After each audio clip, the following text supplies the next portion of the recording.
Hello, Mel coming to you today with a little video on tips and tricks. So you're probably getting this video if you are a first-time Jamberry user or if you've recently gotten a sample from me. So just want to give you guys a couple of ideas as to how to make things a little bit easier and a little bit more user-friendly for you. The first tip that I have is to always start with really clean nails. I usually suggest using dish soap to wash your hands thoroughly and to really scrub your nails well so that you start with a clean nail. So that's your first thing. Second thing is make sure that you do not touch the back of the adhesive. The back of the wrap has a sticky substance, and if you touch it with your fingers, the natural oils from your fingers will take away some of the adhesive properties. So make sure that you don't touch it to let it be as sticky as possible.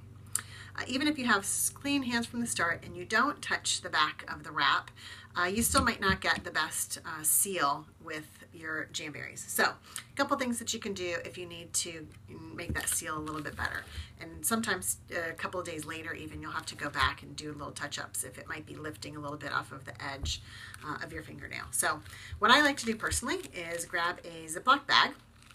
I wrap it around the finger that needs a little touch-up, and I squeeze it really tight, and then I heat it up with my heater or your hair dryer, whatever you use. Just maybe about 5 seconds or so. Just get that plastic tight around your finger, and then once I heat it up, I push the edges, and that gives me a really nice seal.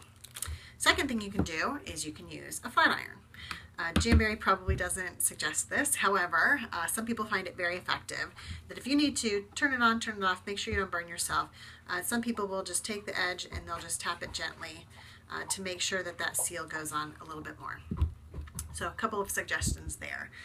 The other tip and trick that I have for you, it has to do with your nail file or your emery board. Some are very gritty and rough, and some are very smooth and gentle.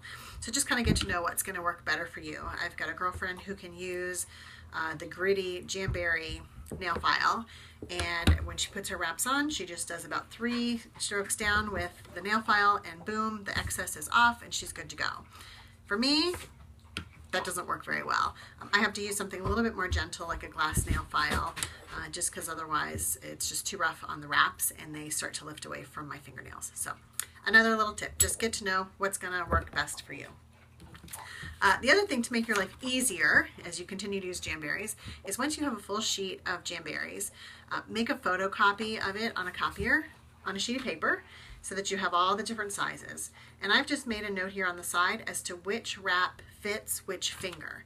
And that way, every single time I go to do my jams, I don't have to start lining it up, trying to figure out which is which.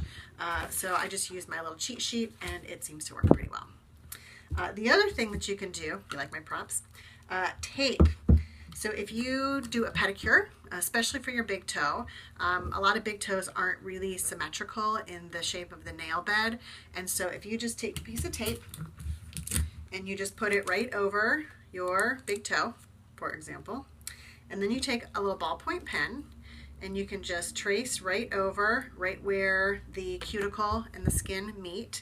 Then when you take off the tape, you'll have the same shape as your nail.